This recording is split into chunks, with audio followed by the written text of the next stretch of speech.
Fear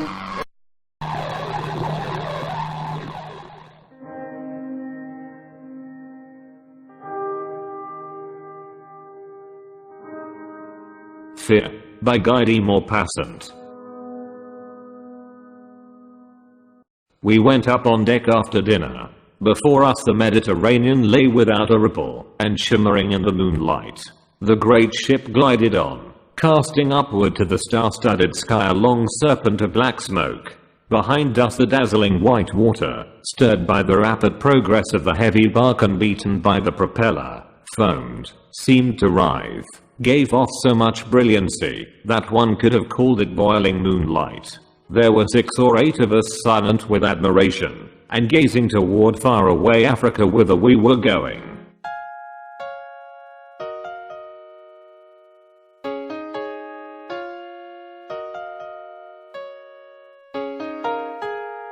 The commandant, who was smoking a cigar with us, brusquely resumed the conversation begun at dinner. Yes, I was afraid then. My ship remained for 6 hours on that rock, beaten by the wind, and with a great hole in the side. Luckily we were picked up toward evening by an English coaler which sighted us. Then a tall man of sunburned face and grave demeanor, one of those men who have evidently traveled unknown and far away lands, whose calm eye seems to preserve in its depths something of the foreign scenes it has observed, a man that you are sure is impregnated with courage, spoke for the first time. You say, Commandant, that you were afraid. I beg to disagree with you. You are in error as to the meaning of the word and the nature of the sensation that you experienced. An energetic man is never afraid in the presence of urgent danger. He is excited, aroused, full of anxiety, but fear is something quite different. The commandant laughed and answered, Bah! I assure you that I was afraid. Then the man of the tanned countenance addressed us deliberately as follows. Permit me to explain. Fear, and the boldest men may feel fear, is something horrible, an atrocious sensation, a sort of decomposition of the soul, a terrible spasm of brain and heart, the very memory of which brings a shudder of anguish. But when one is brave he feels it neither under fire nor in the presence of sure death nor in the face of any well-known danger. It springs up under certain abnormal conditions, under certain mysterious influences in the presence of vague peril. Real fear is a sort of reminiscence of fantastic terror of the past. A man who believes in ghosts and imagines he sees a specter in the darkness must feel fear in all its horror. As for me, I was overwhelmed with fear in broad daylight about 10 years ago and again one December night last winter. Nevertheless, I have gone through many dangers, many adventures which seem to promise death. I have often been in battle. I have been left for dead by thieves. In America I was condemned as an insurgent to be hanged, and off the coast of China have been thrown into the sea from the deck of a ship. Each time I thought I was lost I at once decided upon my course of action without regret or weakness. That is not fear. I have felt it in Africa, and yet it is a child of the north. The sunlight banishes it like the mist. Consider this fact, gentlemen. Among the Orientals life has no value. Resignation is natural. The nights are clear and empty of the somber spirit of unrest which haunts the brain in cooler lands. In the Orient panic is known, but not fear. Well, then, here is the incident that befell me in Africa.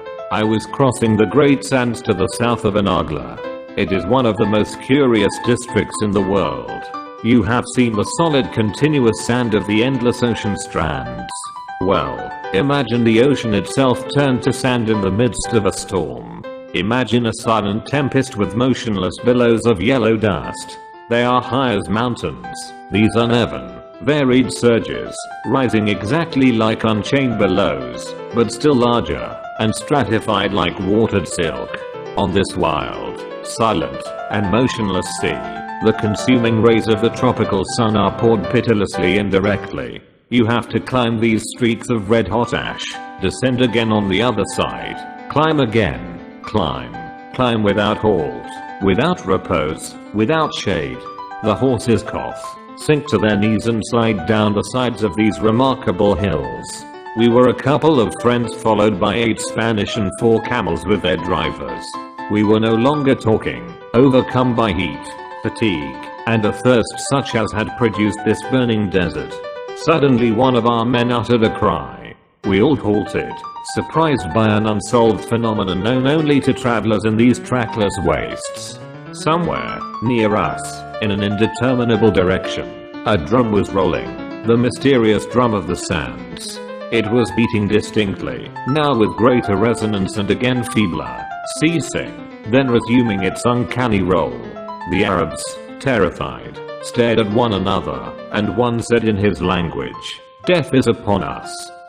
As he spoke, my companion, my friend, almost a brother, dropped from his horse, falling face downward on the sand, overcome by a sunstroke. And for 2 hours, while I tried in vain to save him, this weird drum filled my ears with its monotonous, intermittent, and incomprehensible tone. And I felt lay hold of my bones fear, real fear, hideous fear, in the presence of this beloved corpse, in this hole scorched by the sun, surrounded by 4 mountains of sand, and 200 leagues from any French settlement, while echo assailed our ears with this furious drumbeat. On that day I realized what fear was, but since then I have had another, and still more vivid experience. The commandant interrupted the speaker. "I beg your pardon, but what was the drum?" The traveler replied, "I cannot say. No one knows. Our officers are often surprised by this singular noise and attribute it generally to the echo, produced by a hail of grains of sand blown by the wind against the dry and brittle leaves of weeds. For it has always been noticed that the phenomenon occurs in proximity to little plants burned by the sun and hard as parchment. This sound seems to have been magnified, multiplied, and swelled beyond measure in its progress through the valleys of sand, and the drum therefore might be considered a sort of sound mirage. Nothing more. But I did not know that until later. I shall proceed to my second instance. It was last winter, in a forest to the northeast of France. The sky was so overcast that night came 2 hours earlier than usual. My guide was a peasant who walked beside me along the narrow road, under the vault of fir trees, through which the wind in its fury howled. Between the treetops, I saw the fleeting clouds, which seemed to hasten, as if to escape some object of terror.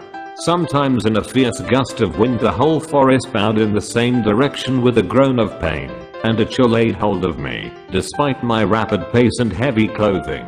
We were to sup and sleep at an old gamekeeper's house not much farther on. I had come out for hunting. My guide sometimes raised his eyes and murmured, "Ugly weather." Then he told me about the people among whom we were to spend the night. The father had killed a poacher 2 years before, and since then had been gloomy, and behaved as though haunted by a memory. His 2 sons were married and lived with him. The darkness was profound. I could see nothing before me nor around me, and the mass of overhanging interlacing trees rubbed together, filling the night with an incessant whispering. Finally I saw a light and soon my companion was knocking upon a door. Sharp women's voices answered us. Then a man's voice, a choking voice, asked, "Who goes there?" My guide gave his name. We entered and beheld a memorable picture. An old man with white hair, wild eyes, and a loaded gun in his hands, stood waiting for us in the middle of the kitchen, while 2 stalwart youths, armed with axes, guarded the door. In the somber corners I distinguished 2 women kneeling with faces to the wall. Matters were explained, and the old man stood his gun against the wall, at the same time ordering that a room be prepared for me. Then, as the women did not stir, "Look you, monsieur," said he, "2 years ago this night I killed a man, and last year he came back to haunt me. I expect him again tonight." Then he added in a tone that made me smile, "And so we are somewhat excited." I reassured him as best I could, happy to have arrived on that particular evening and to witness this superstitious terror. I told stories and almost succeeded in calming the whole household. Near the fireplace slept an old dog, mustached and almost blind, with his head between his paws. Such a dog as reminds you of people you have known. Outside, the raging storm was beating against the little house, and suddenly through a small pane of glass, a sort of peep window placed near the door, I saw in a brilliant flash of lightning a whole mass of trees thrashed by the wind. In spite of my efforts, I realized that terror was laying hold of these people, and each time that I ceased to speak, all ears listened for distant sounds. Annoyed at these foolish fears, I was about to retire to my bed, when the old gamekeeper suddenly leaped from his chair, seized his gun and stammered wildly, "There he is, there he is. I hear him." The two women again sank upon their knees in the corner, and hid their faces, while the sons took up the axes.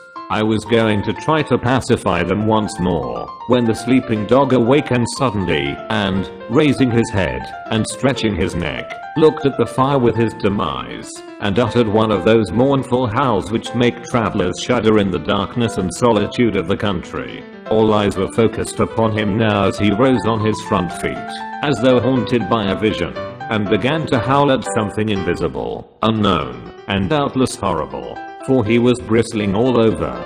The gamekeeper with livid face cried, "He sends him. He sends him. He was there when I killed him." The two women, terrified, began to wail in concert with the dog.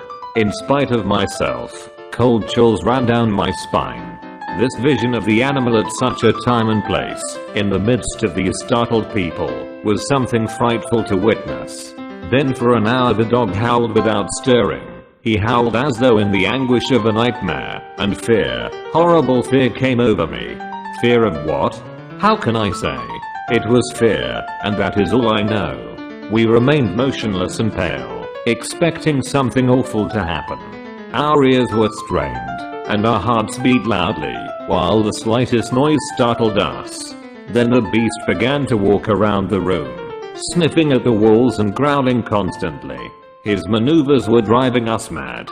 Then the countryman, who had brought me thither, in a paroxysm of rage, seized the dog, and carrying him to a door, which opened into a small court, thrust him forth.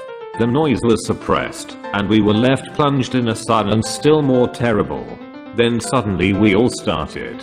Someone was gliding along the outside wall toward the forest. Then he seemed to be feeling of the door with a trembling hand. Then for 2 minutes nothing was heard, and we almost lost our minds. Then he returned, still feeling along the wall, and scratched lightly upon the door as a child might do with his fingernails. Suddenly a face appeared behind the glass of the peep window, a white face with eyes shining like those of the cat tribe. A sound was heard, an indistinct plaintive murmur. Then there was a formidable burst of voice in the kitchen. The old gamekeeper had fired, and the two sons at once rushed forward, and barricaded the window with the great table, reinforcing it with the buffet. I swear to you that at the shock of the gun's discharge, which I did not expect, such an anguish laid hold of my heart, my soul, and my very body, that I felt myself about to fall, about to die from fear. We remained there until dawn, unable to move, in short, seized by an indescribable numbness of the brain. No one dared to remove the barricade, until a thin ray of sunlight appeared through a crack in the back room. At the base of the wall, and under the window, we found the old dog lying dead, his skull shattered by a ball. He had escaped from the little court, by digging a hole under a fence.